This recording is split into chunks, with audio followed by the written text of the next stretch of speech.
रामायण की कथा तो सभी ने सुनी या पढ़ी होगी, जिसमें श्री राम और माता सीता के जीवन से जुड़े पहलुओं को दिखाया गया है। उन्हीं में से एक कहानी में बताया गया है कि कैसे मर्यादा पुरुषोत्तम राम अपनी पत्नी सीता को एक धोबी की बातों में आकर अयोध्या छोड़कर जाने को कह चुके थे।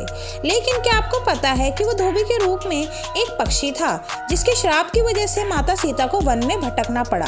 जी हाँ, आपने सही सुना, माता सीता को श्राप मिला था।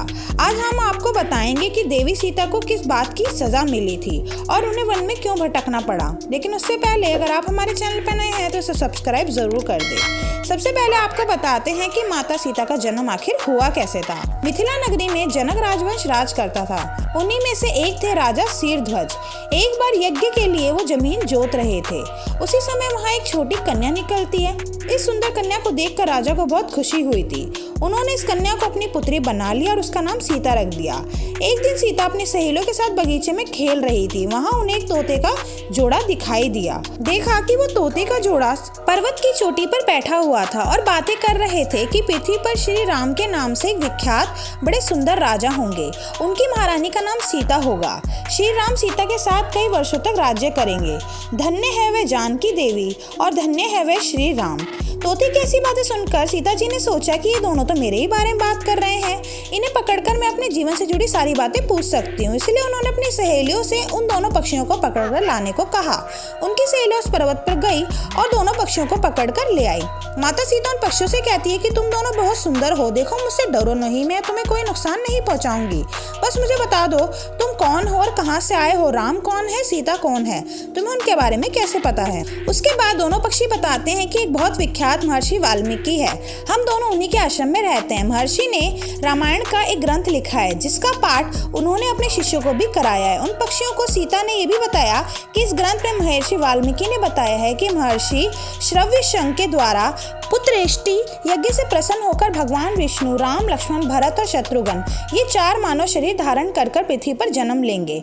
बड़े होने पर श्री राम महर्षि विश्वामित्र और अपने छोटे भाई लक्ष्मण के साथ हाथ में धनुष लिए मिथिला आएंगे और शिव जी के धनुष को तोड़कर सीता से विवाह करेंगे। माता सीता के पूछने पर दोनों पक्षी बताते हैं, हे माता, आप तो इतनी सुंदरी हो, हमने तुम्हें सब कुछ बता दिया है, अब हमें छोड़ दो, हम जाना चाहते हैं। पक्षियों की बातें सुनकर माता सीता के मन में और भी बातें जानने की इच्छा हुई। उन्होंने उन दोनों से पूछा कि राम कहाँ होंगे, वो किसके पुत्र हैं, वो कैसे मिथिला आकर उनसे जानकी से विवाह करेंगे। नर तोता बोला, श्री रामचंद्र का मुख कमल के समान सुंदर, नेत्र बड़े बड़े खिले हुए, नासिका ऊंची, पतली भुजाएं घुटनों तक, गला शंख के समान होगा। मैं उनका क्या वर्णन करूं, जिनके गुणों का बखान 100 मुख वाला भी नहीं कर सकता। दोनों पक्षी कहते हैं कि जानकी देवी धन्य है, जो जल्द ही रघुनाथ जी की पत्नी बनकर उनके साथ कई वर्ष तक राज करेगी। लेकिन तुम कौन हो? पक्षियों की बातें सुनकर सीता ने कहा कि जिसे तुम लोग जानकी कह रहे हो, मैं वही हूँ। फिर माता सीता कहती है कि मैं तुम दोनों को तभी छोड़ूंगी जब राम जी आकर मुझसे विवाह करेंगे, तब तक तुम दोनों आराम से मेरे घर में रह सकते हो। ये सुनकर माता तोता जानकी से कहती है कि हम वन के पक्षी हैं, हमें यहाँ सुख नहीं मिलेगा, मैं गर्भवती हूँ, मुझे जाने दो, मैं अपने स्थान पर जाके बच्चे पैदा करूंगी, आप चाहो तो उसके बाद फिर से मैं यहाँ पर आ जाऊंगी। उसके कहने पर भी माता सीता ने उसे नहीं छोड़ा और उनके पति यानी नर तोते ने कहा, सीता मेरी पत्नी को छोड़ दो, गर्भवती है, जब ये बच्चों को जन्म दे देगी तो मैं तुम्हारे पास इसे ले आऊंगा। तब माता सीता ने कहा, तुम आराम से जा सकते हो, लेकिन ये मुझे बहुत पसंद है, तुम घबराओ नहीं, मैं इसकी अच्छे से देखभाल करूंगी। जब सीता ने उस मादा तोते को छोड़ने से मना कर दिया तो वह पक्षी दुखी हो गया। पक्षी दोबारा सीता जी से निवेदन करता है कि मैं अपने पत्नी के बिना जिंदा नहीं रह सकता, इसलिए इसे छोड़ दो माता सीता, तुम बहुत अच्छी हो, मेरी प्रार्थना मान लो।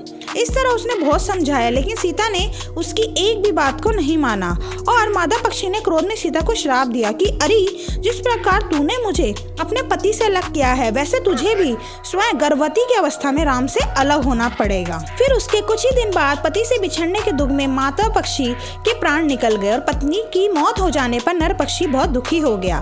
फिर वो सीता जी से बोला, मैं मनुष्यों से भरी श्री राम की नगरी अयोध्या में जन्म लूंगा, मेरे ही कारण तुम्हें अपने पति का वियोग का दुख उठाना पड़ेगा। यह कहकर वो वहां से उड़ गया। कुछ साल बाद उसका जन्म अयोध्या में धोबी के घर हुआ।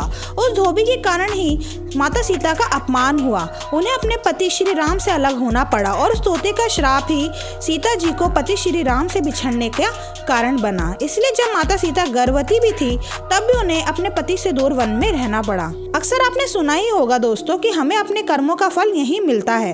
इस कहानी से ये बात सिद्ध भी हो जाती है कि कर्म के फल से कोई भी नहीं बच पाया, चाहे वो भगवान राम हो या सीता, सभी को अपने कर्मों का फल भोगना पड़ता है। तो दोस्तों आशा करती हूँ आपको हमारी वीडियो पसंद आई होगी, तो इसे एक लाइक ज़रूर कर दें।